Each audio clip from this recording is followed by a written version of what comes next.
Okay, here it is. The $40,000 setup. Is it worth it, or is it a pile of junk? Let's find out.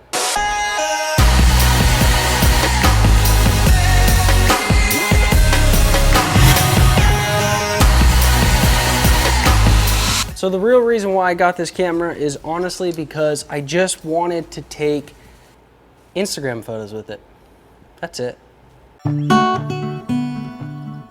So the number one reason why I decided to buy the camera was because I was renting it out constantly for almost every single shoot, and I was basically just taking money and throwing it into the trash.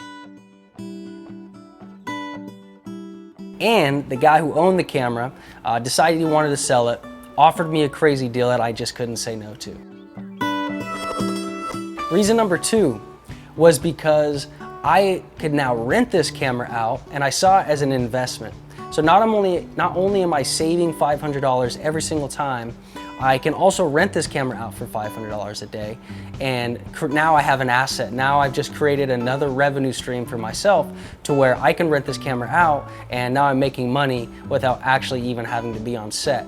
Or now when I am on set and people hire me in as a cinematographer, I can charge for my camera, for my gear, rather than them renting through somebody else. And so I not only saw this as a tool to help myself and my career and how to, create higher level content, but now I have another revenue stream to be able to help me make money without having to actually be present. So why the Red in the first place? Well, I don't know about you, but growing up, I always looked at the Red as like the greatest camera, and it was like this insane tool that was just gonna make every single thing that you shot look amazing. But unfortunately, that's not true. The Red is an amazing tool, but as I've learned, it's who's behind the camera and what you put in front of the camera. And personally, I just love the look. I think it's cinematic, there's something about it. It's not perfect, it's not great for everything. You don't use it to shoot YouTube videos with. You can. It's just a beautiful image, and I love it. It's that je ne sais quoi.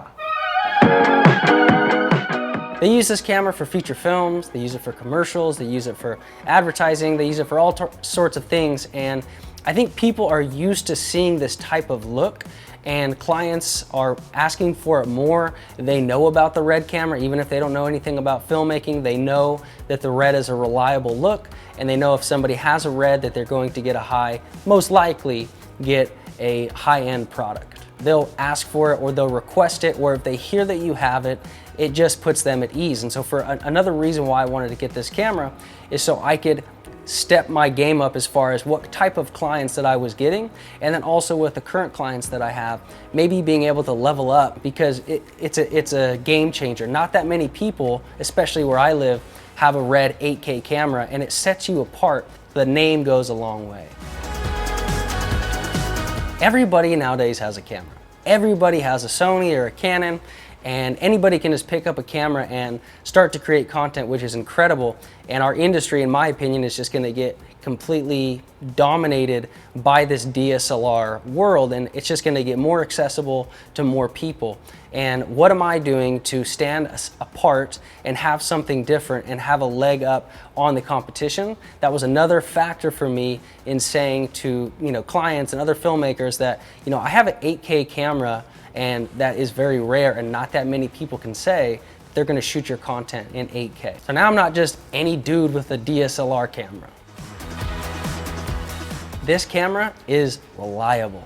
I've heard some people say that it's not reliable, but I've never, not once, ever had an issue with the Red, overheating or not working in cold weather. I've shot in 110-degree weather with it in the desert. I've shot in the snow, and it's never failed me. It's never had any type of issue like that.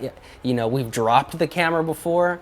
It's durable, it's weatherproof, and it's just a reliable piece of gear.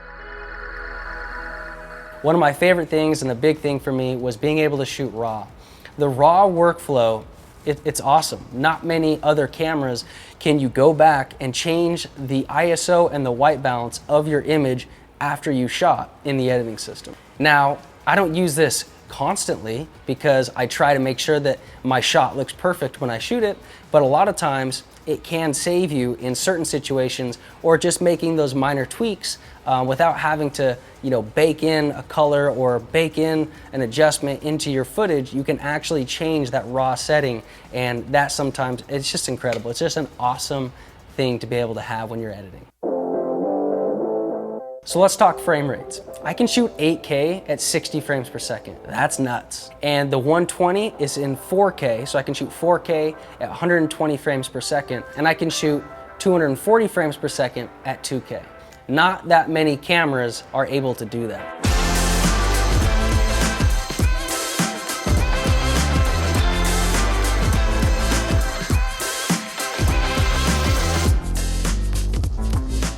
Another thing is this camera